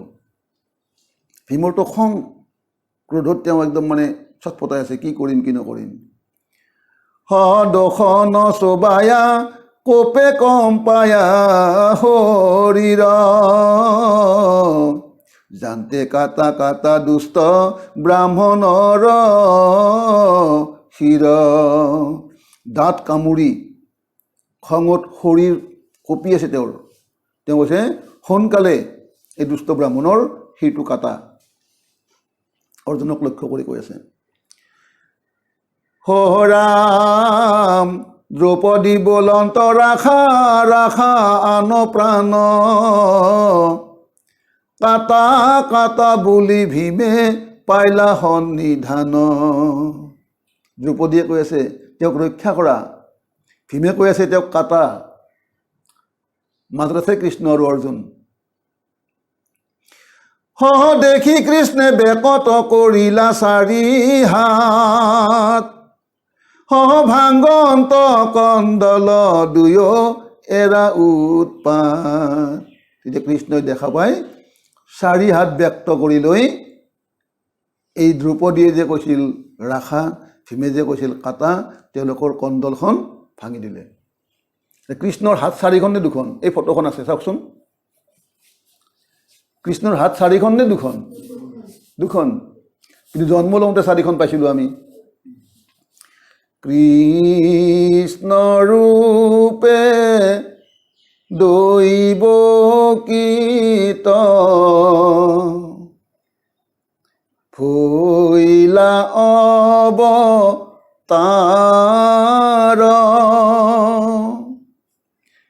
শংখ চক্ৰ গদা পদ্ম, কৰত তোমাৰ। শিশুলীলাত পাম আমি 10ম স্কন্ধত। কৃষ্ণৰূপে দৈৱকীত ভৈলা অৱতাৰ, শংখ চক্ৰ গদা পদ্ম, কৰত তোমাৰ। কৰত মানে হাত। আৰু এই 4 হাতত 4 অস্ত্ৰ লৈ তেওঁৰ জন্ম হোৱা বুলি, অৱতাৰ হোৱা বুলি আমি পাইছিলোঁ। সেই ঘোষাখিনিৰে পিছফালে পাম চাৰু 4 ভুজ জলে, আজানু লম্বিত। যে তেওঁৰ 4খন হাত আঁঠুৰ তললৈকে বৈ অহা বুলি আমি পাইছোঁ। যদি তেওঁৰ জন্মৰ সময়ত, অৱতাৰৰ সময়ত 4খন হাত আছিল আঁঠুৰ তললৈকে বৈ অহা, মাজৰ সময়ততো আমি তেওঁক 2খন হাততে দেখি আছোঁ। বাকী 2খন হাত ক'ত গেল? বাকী 2খন হাত ক'ত গেল? আৰু আজি ইয়াতে আমাক দেখাইছে যে 4 হাত ব্যক্ত কৰি দুয়োৰে কণ্ডল ভাঙি দিয়া বুলি কৈছে আমাক। মাজে মাজে 4 বুলি কয়, দেখা পাওঁতে 2খন দেখোঁ। গতিকে এইটোতো অলপমান চিন্তাৰ বিষয় ন। এই 4খন হাত তেওঁৰ সঁচাকৈ আছিলে অৱতাৰ লোৱা সময়ত, আৰু লগতো আছে পিছতো বৈকুণ্ঠ প্ৰেৰণৰ সময়তো আমাক দেখাব, আজিও দেখাইছে। কিন্তু আমি কিয় নেদেখোঁ? আমি 2খন হাতে দেখা পাই থাকোঁ। যেতিয়া তেওঁ বসুদেৱৰ গৃহত, অৰ্থাৎ কংসৰ কাৰাগাৰত, দৈৱকীৰ গৰ্ভত তেওঁ যেতিয়া অৱতাৰ হ'ল, তেওঁ 4 হাতে অহাৰ পাছত তেওঁ যেতিয়া বাপেকক কৈছিল, বসুদেৱক কৈছিল, হে পিতা বসুদেৱ, মোক নিয়া গকুলত থোৱা পলুৱাই, মোক গকুলত নি লুকাই থোৱা। তেতিয়া বসুদেৱে কৈছিলে যে তুমি যিটো ৰূপত জন্ম লৈছা, তোমাক এই জগতৰ য'তেই মই লুকাই নাৰাখোঁ কিয়, দুষ্ট কংসই তোমাক জানিবই যে তুমি সেইটোৱেই বিষ্ণু, কাৰণ তুমি বিষ্ণুৰ ৰূপ লৈ অৱতাৰ ধাৰণ কৰিছা। গতিকে সেই পাপিষ্ঠৰ ভয়ত এনেই মোৰ বুকু কঁপি থাকে। আগত 6টা সন্তান মাৰি পেলাইছে। গতিকে সেই পাপিষ্ঠৰ ভয়ত মোৰ এনেই বুকু কঁপি থাকে। গতিকে তুমি তোমাৰ এই ৰূপটো সম্বৰণ কৰা, যাতে কংসই তোমাক চিনি নাপায়। কৃষ্ণই বোলে, হে পিতা, মোক কোনো কংসই একো কৰিব নোৱাৰে, আৰু সেই কংসৰ নিচিনা সেইবিলাকক দমন কৰাৰ কাৰণেই মই আহিছোঁ। কিন্তু তুমিওতো মোৰ ভকত, তোমাৰ মনৰ ভয়টোতো মই দূৰ কৰিব লাগিব। গতিকে আজিৰ পৰা মোৰ 2খন হাত লোকদৃষ্টিৰ আঁতৰত থাকিল। সেইকাৰণে তেওঁ 2খন হাত সম্বৰণ কৰি দুখন হাতৰে আমাক দেখাই আছে। আচলতে তেওঁৰ চাৰিখনেই হাত, এই চাৰিখন হাত মাজে মাজে দেখায় আমাক। আজি চাৰি হাত ব্যক্ত কৰি দুয়োৰে কণ্ডল ভাঙি দিছে।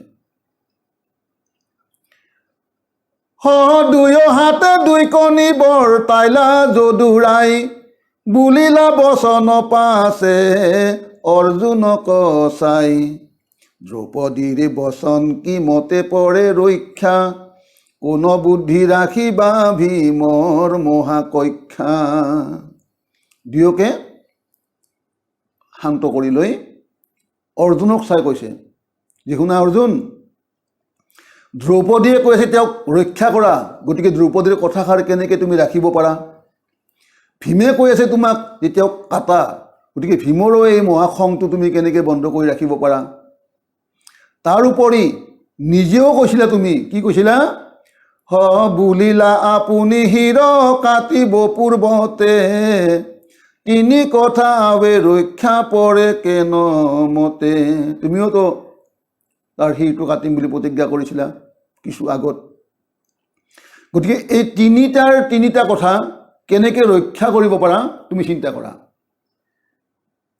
মিলিল সংকট সখী শুনিও উপায়, যুধিষ্ঠিৰ ৰাজাৰ বুজিও অভিপ্ৰায়।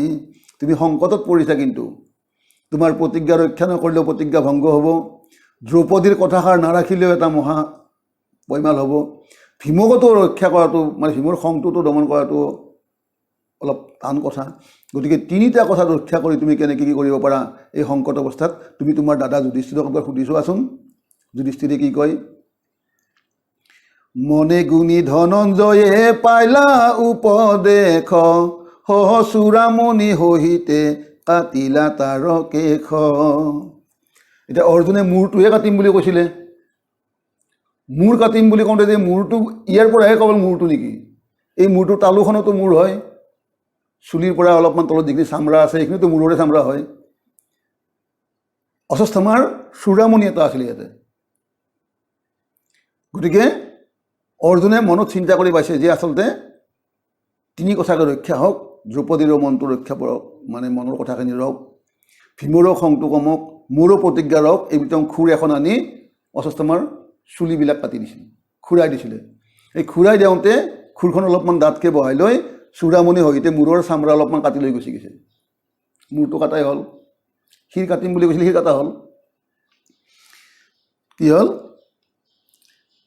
সেইবিলাক কৰি লৈ উঠি বান্ধ কাটি দেশৰ খেদাইলা ঢংকা মাৰি, অৰ্জুনক সাধুৰ বাদ বুলিলা মুৰাৰী।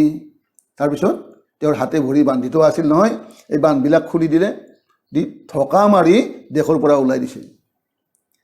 আৰু এইখিনি বুদ্ধি দেখা পাই ভগৱন্ত কৃষ্ণই অৰ্জুনক সাধুৰ বচন ধন্যবাদ কৈছে, যে ভাল, তুমি ঠিক কৰিলা, তুমি তোমাৰ তিনিওৰে কথা ৰল। মুণ্ড মুণ্ডি সৰ্বচক কৰিব আগ্ৰহ,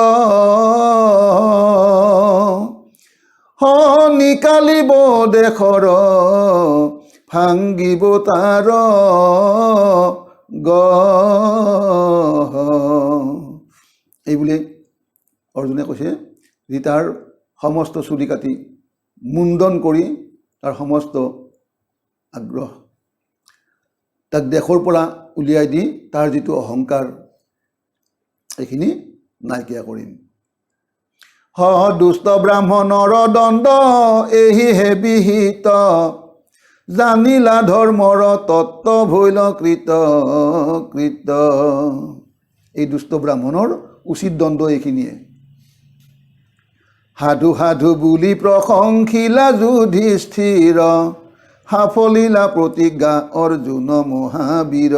যুধিষ্ঠিৰে কথাষাৰ দেখি অৰ্জুনক প্ৰশংসা কৰিছে, যে অৰ্জুন তুমি তোমাৰ প্ৰতিজ্ঞাও ৰক্ষা কৰিলা, কাৰণ তাৰ শিৰ কাটিম বুলি কৈছিলা, সেইটো কাটি তুমি প্ৰতিজ্ঞা ৰক্ষা কৰিলা।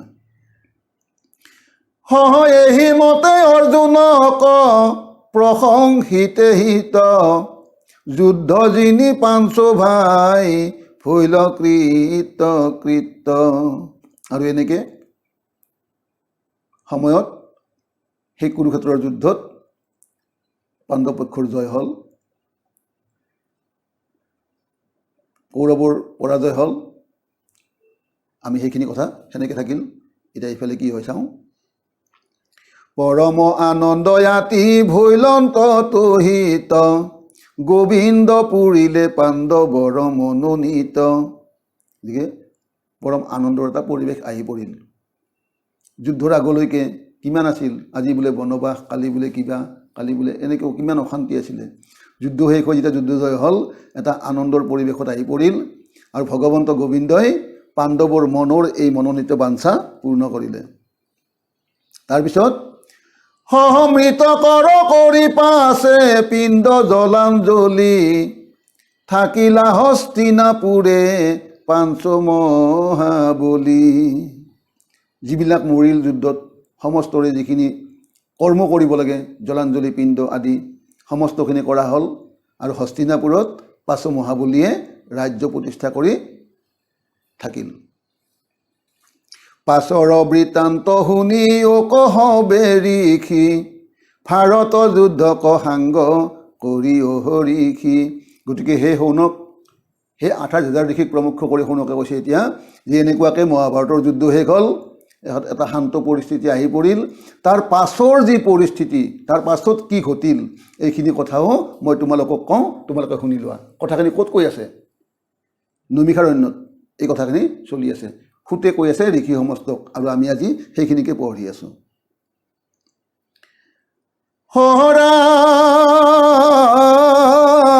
হৰাম সহ পাছৰ বৃত্তান্ত শুনি কহ বেৰিখি, সহ ভাৰত যুদ্ধ কহাংগ কৰি হৰিষি।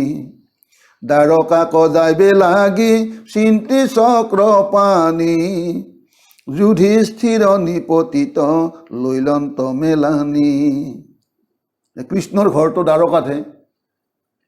যুদ্ধখন হৈছিল কুৰুক্ষেত্ৰত, অৰ্থাৎ অৰ্জুনহঁতৰ সেই ঠাইত। ইমান দিন কৃষ্ণৰ ঘৰত যোৱা নাই, দ্বাৰকাত যোৱা নাই। গতিকে যেতিয়া যুদ্ধ শেষ হ'ল, পৰিস্থিতি শান্ত হ'ল, যুধিষ্ঠিৰৰ পৰা কৈ মেলি কৃষ্ণই দ্বাৰকাত যোৱাৰ কাৰণে যুধিষ্ঠিৰৰ পৰা বিদায় ল'লে। লগতে দ্ৰৌপদী সুভদ্ৰা কুন্তি সবাক সম্বোধি, সহ চৰিলা ৰথত ভীম অৰ্জুনত সুধি। দ্ৰৌপদী সুভদ্ৰা কুন্তি যি সম্পৰ্ক হয়, সকলোকে সেই সম্পৰ্ক মতে সম্বোধন কৰি লৈ ভীম আৰু অৰ্জুনৰ পৰাও আজ্ঞা লৈ ৰথত উঠিল তেওঁ যোৱাৰ কাৰণে। কিন্তু কৃষ্ণ তেওঁলোকৰ ইমানে সুহৃদ, কৃষ্ণক তেওঁলোকে মানে এৰিব নোৱাৰে। কৃষ্ণৰ বিয়োগ তেওঁলোকে সহ্য কৰিব নোৱাৰে, যেন কৃষ্ণ সদায় তেওঁলোকৰ লগতে থাকক, এনেকুৱা এটা ভাৱ। কিন্তু কৃষ্ণৰ আৰু কথা আছে, তেওঁৰো এখন ঠাই আছে। মানে কৃষ্ণ যিহেতু মনুষ্য আকাৰে আছে, তেওঁ এখনটো ঠাই দেখাবই লাগিব। আচলতে কৃষ্ণৰ চবতে থাকে, কিন্তু সেই যিটো অৱতাৰ দ্বাৰকাত থকা কৃষ্ণ, গতিকে তেওঁৰতো এখন জেগা আছে নিজৰ। গতিকে কৃষ্ণৰ সেইখিনি কথা আমি এতিয়া পঢ়ি যাই আছোঁ। সহ কৃষ্ণৰ বিয়োগ দুখ নহয় মনে, পাঞ্চ ভাই সংগে জান্ত সজল নয়নে। কৃষ্ণৰ এনেকুৱা বিয়োগ দুখ পাঁচ ভায়েকে লগতে কুন্তি সুভদ্ৰা দ্ৰৌপদী আদিয়ে সহিব পৰা নাই। তথাপি কৃষ্ণ যাবই লাগিব, যিহেতু এই পাঁচজনেও চকু সজল, এনেকৈ তেওঁলোকেও লগত গেল, আগবঢ়াই থ'ব। আমি কি আলোচনা কৰি আছিলোঁ? যে পৰীক্ষিতৰ জন্ম বিষয়ক কথা আলোচনা কৰি আছিলোঁ। পৰীক্ষিতৰ জন্মখিনি কথা ক'বখিনি যাওঁতে ইমান দীঘলীয়াকৈ আমাক কিছুমান কাহিনী কৈ আছে, আহি পৰিব আৰু সেইখিনি সময়ত। এতিয়া এইফালে কৰিছে কি, অশ্বত্থামাক চুলি কাটি এৰি দিছে, দেশৰ পৰা উলিয়াই দিছে। নেগুৰ কটা বাঘৰ নিচিনা হৈছে তেওঁ। উদাহৰণ দিছে যি নেগুৰ কটা বাঘ এনেই খঙাল, তাতে যদি নেগুৰডাল কাটি দিয়া হয় নহয়, সেই বাঘ কিমান খঙাল হ'ব। গতিকে সেইখিনি কথা ক'ব এতিয়া। সহদ্ৰণিক এৰিলা লাঞ্জ কাটা যেন বাঘ, দুজন দ্বিজৰ আতি উঠি গৈলা ৰাগ। পাঞ্চ ভাইক লাগি পাঞ্চ গোট ব্ৰহ্মবান অৰণ্যৰ পৰা বীৰে কৰিলা সন্ধান। গতিকে যেতিয়া অশ্বত্থামাক নিগুৰ কটা বাঘৰ নিচিনাকৈ দেশৰ পৰা ঢকা মাৰি উলিয়াই দিয়া হৈছিলে, সেই অশ্বত্থামাৰ এনেকুৱাকৈ খং উঠিছে মনত, কি কৰিব কি নকৰিব তেওঁ উপায় পোৱা নাই। তেতিয়া তেওঁ আন উপায় একো নাপায়, পঞ্চপাণ্ডৱৰ 5 জনৰ কাৰণে 5 পাত ব্ৰহ্মবান এৰি দিছে অৰণ্যৰ পৰাই। 5 পাত ব্ৰহ্মবান অৰণ্যৰ পৰা মাৰি দিছে। আৰু সেইখিনি সময়ত উত্তৰা, অভিমন্যুৰ পত্নী উত্তৰা, অভিমন্যু মৰিলে যুদ্ধত। উত্তৰাৰ কি হ'ল? হয় উত্তৰাৰ গৰ্ভে আছে পাণ্ডুৰ সন্ততি, হানি লাগতেক ব্ৰহ্ম অস্ত্ৰ তাংক প্ৰতি। যে দ্ৰৌপদীৰ 5টা পুত্ৰকতো শেষ কৰিলেই, যুধিষ্ঠিৰ, ভীম, অৰ্জুন, নকুল, সহদেৱৰ উদ্দেশ্য কৰিতো 5 পাত ব্ৰহ্মাস্ত্ৰ মাৰিলেই, 5 পাত ব্ৰহ্মাস্ত্ৰৰ 500কো বধ কৰিব। উত্তৰা আছিল গৰ্ভৱতী। গতিকে উত্তৰাৰ গৰ্ভত বা কি জন্মে? ল'ৰাই নাই ছোৱালীয়ে। তেওঁ চিন্তা কৰিছে যে পৃথিৱীত যাতে পাণ্ডৱৰ বংশ নৰয়, গতিকে অপাণ্ডৱা পৃথিৱী কৰিম বুলি এই 6 পাত ব্ৰহ্মাস্ত্ৰ মাৰি দিলে। ক'ব ইয়াতে, হয় অপাণ্ডৱা পৃথিৱী কৰিব আজি বুলি, আকস্মিতে পাঞ্চ ভাই দেখে মাথা তুলি। 5 ভায়েকে কৃষ্ণক আগবঢ়াই থ'ব যায় আছিলে। সেইখিনি সময়তে অশ্বত্থামাই এই কামখিনি কৰিলে, শৰ মাৰা কামখিনি, ব্ৰহ্মাস্ত্ৰ মাৰা কামখিনি। হঠাৎ মূৰ তুলি দেখা পায় 5 ভায়েকে যে কিবা প্ৰচণ্ড জুয়ে তেওঁলোকক খেদি আহি আছে। ক'ব ইয়াতে, অগ্নিসম লোহা পাঞ্চ গোটা দেখি খেদি আখে, ধৰিলন্ত ধনুৰ বান পাঞ্চ মহাত ৰাখে।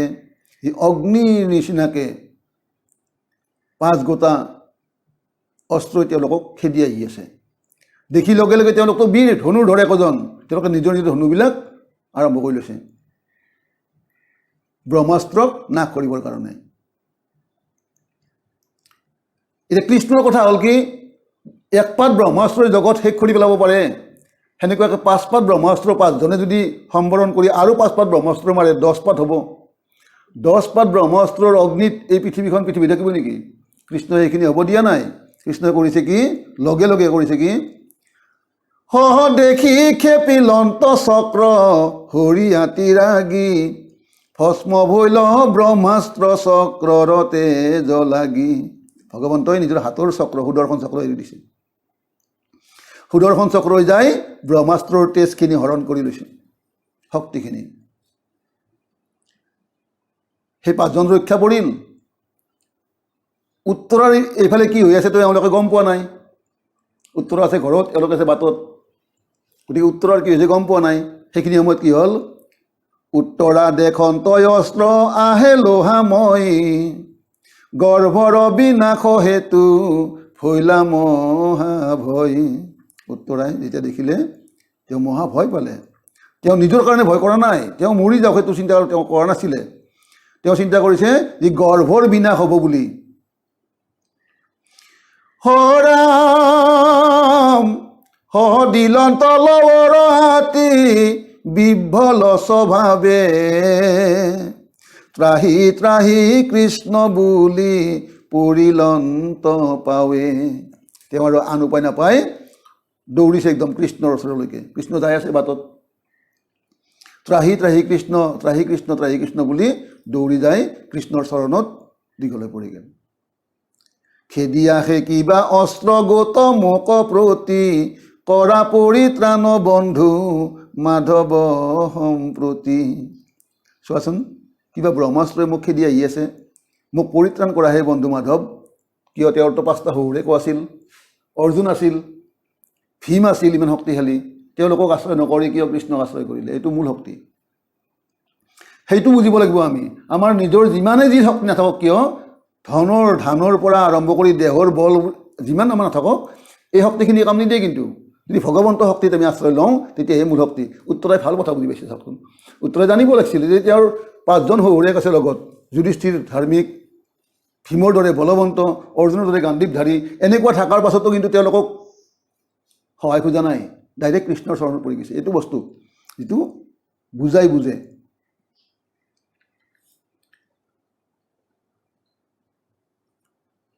হে ৰাম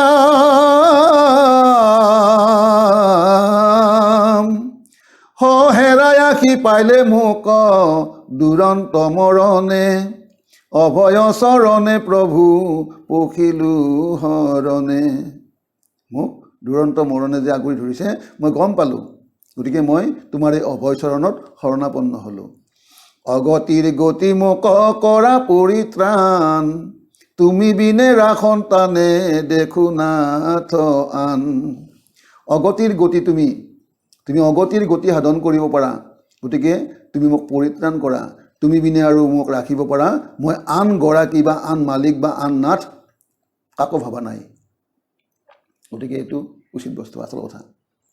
তুমিয়ে যেন পৰিত্ৰাণ কৰোঁতা এইখিনিয়ে মোৰ বিশ্বাস, মই আন কাকো এইখিনিত মই ভাবা নাই। নাহি চিন্তা মৰু মই এহি হৰে ফুটি, কৰিয়ক ৰক্ষা মাত্ৰ মোৰ গৰ্ভগুটি। মই এই হৰত ফুটি মৰিম বুলি মোৰ চিন্তা নাছিল বা চিন্তা মই কৰাও নাই, কিন্তু মোৰ এই গৰ্ভত থকা সন্তানটোক কেৱল ৰক্ষা কৰিব লাগে যিকোনো প্ৰকাৰে। এহি বুলি কান্দন্ত কৃষ্ণৰ পাও চুই, গৰ্ভত লাগিল আখি ব্ৰহ্মাস্ত্ৰৰ জুই। এই বুলি কৃষ্ণৰ চৰণত ধৰি ধৰি যেতিয়া কান্দি থাকোঁতেই উত্তৰাৰ গৰ্ভত সেই ব্ৰহ্মাস্ত্ৰৰ তাপ লাগিলেই ভগৱন্তৰ চব দেখা পায়। কৃষ্ণ অন্তৰ্যামী, কৃষ্ণ চাৰিওফালে দেখা পায় চব ক'ত কি হৈ আছে। লগে লগে কৃষ্ণই কৰিলে কি, হৰাম দেখি আঠে বেঠে তাক, নাথ ঋষিকেশ গদা ধৰি উদৰত ফৈলন্ত প্ৰৱেশ। হঠাৎ যেতিয়া দেখিলে ঋষিকেশ প্ৰভু ভগৱন্তই যি উত্তৰাৰ গৰ্ভত ব্ৰহ্মাস্ত্ৰ প্ৰৱেশ হৈছে, তেতিয়া ভগৱন্তই কৰিলে কি, ভগৱন্তৰ গদাটোৰ নাম কৌমুদকী গদা। কৌমুদকী গদাটো লৈ পেলাই তেওঁ উত্তৰাৰ গৰ্ভত প্ৰৱেশ কৰিলে। এতিয়া আমি এটা অংক কৰিব লাগিব, চিন্তা কৰিব লাগিব যে যিহেতু আমি ইয়াত গোটেইখিনি মানুহে জানো যে এগৰাকী মাতৃৰ গৰ্ভত মাত্ৰ এটা সন্তানৰ কাৰণে ঠাই হয়, হয়নে নহয়? এটা সন্তানৰ ঠাই হয়। গৰ্ভটোতো এটা প্ৰকাণ্ড এনেকুৱা কিবা নহয় যে তাতে আৰু বহুতৰ প্ৰৱেশ হ'ব। বাৰু ঠিক আছে, সেইখিনিয়ে জানিলোঁ। তাত ব্ৰহ্মাস্ত্ৰও আহিল আৰু কৌমুদকী গদাটো কিমান ডাঙৰ, সেই গদাটো লৈ কৃষ্ণ ভগৱন্ত এজন সুঠাম মানে ডাঙৰ একদম মানে সেই যিখিনি সময়ৰ কথা কৈছোঁ সেইখিনি মই ডেকা বয়সৰ। গতিকে কৃষ্ণও সোমালে গদাটো লৈ, গদাটোৰে কিমান ডাঙৰ, ব্ৰহ্মাস্ত্ৰটো আছেই, ভিতৰতো সন্তানটো আছেই। ঠাই হৈছিল জানো? ঠাইটো নহ'ব। কেনেকৈ সোমাল, কি কৰিলে, এইবিলাক কথা ভাবিব লাগিব অলপমান। ভগৱন্তৰ দুটা ৰূপ আছে, মানে ভগৱন্ততো অসংখ্য ৰূপ আছে, কিন্তু বিশেষকৈ দুটা ৰূপ। কেনেকুৱা, এটা স্থূল, এটা সূক্ষ্ম। প্ৰকাণ্ড ৰূপটো তেওঁৰ গোটেই স্বৰ্গ মৰ্ত্য দখল কৰি ল'ব পাৰে। তেওঁৰ যিটো প্ৰচণ্ড ৰূপ, বিৰাট ৰূপ, এই বিৰাট ৰূপটোৱে স্বৰ্গ মৰ্ত্য পাতাল তিনি লোক এটা শৰীৰে দখল কৰি পেলাব পাৰে। এইটো প্ৰচণ্ড বিৰাট ৰূপ। আৰু এটা সূক্ষ্ম ৰূপ, একেবাৰে সূক্ষ্মৰো সূক্ষ্ম যিটো ৰূপ, সেইটো হ'ল, চাব দেই, এই মহটোৱে যে আমাৰ তেজ লয় শৰীৰৰ পৰা, মহ, তাৰ যিডাল শুংডালটো কিমান ডাঙৰ চাওক। সেই শুঙৰ মাজতো এটা বিন্ধা আছে, কিন্তু ইমান সৰু শুংডালতনো বিন্ধা এটা কেনেকৈ কৰিছে, এইটো কেনেকুৱা ভাবিলে আচৰিত নালাগে জানো? সেই বিন্ধাটোৱেদি আমাৰ শৰীৰৰ তেজখিনি মহটোৱে লৈ যায় খায়। ভগৱন্তই বোলে সূক্ষ্ম ৰূপ ধৰিলে সেনেকুৱা মহৰ শুঙেদিও সোমাই যাব পাৰে। গতিকে ভগৱন্তৰ কাৰণে ঠাইৰ প্ৰয়োজন আছে নেকি? যদি সেনেকুৱা মহৰ শুঙেদিও সোমাই যাব পাৰে, এটা সৰু ৰূপ ধাৰণ কৰিব পাৰে, মানে দেখা নোপোৱা যেনেকুৱা এই অনুপৰমাণুৰ নিচিনা। গতিকে ভগৱন্তই উত্তৰাৰ গৰ্ভত প্ৰৱেশ কৰি কি কৰিলে, হৰাম ভাঙ্গিলন্ত ব্ৰহ্মাস্ত্ৰক গদায়ে কোবাই, জীয়াইলন্ত শিশুক অমৃত দৃষ্টি চাই। সেই ব্ৰহ্মাস্ত্ৰক নিজৰ কৌমুদকী গদাৰে কোবাই কোবাই মাতৃৰ গৰ্ভতে সেই ব্ৰহ্মাস্ত্ৰ নাশ কৰিলে। দেখে এই গৰ্ভৰ সন্তানটো মৃতৰ নিচিনা হৈ আছে, তাৰমানে একেবাৰে অচেতন হৈ পৰি আছে। আৰু সেইখিনি সময়তে অমৃত নয়নে চাই সেই সন্তানটোক জীয়াই তুলিলে। আইসকলে জানে, তিৰোতাবিলাকে জানে, এই গৰ্ভৰ সন্তানে যেতিয়া হাত ভৰি লৰচৰ কৰি থাকে তেতিয়া সন্তানটো যে ভালে আছে এইটো কথা তেওঁলোকে জানে। সেইকাৰণে ইয়াত কথা এটা কৈছে ইয়াতে,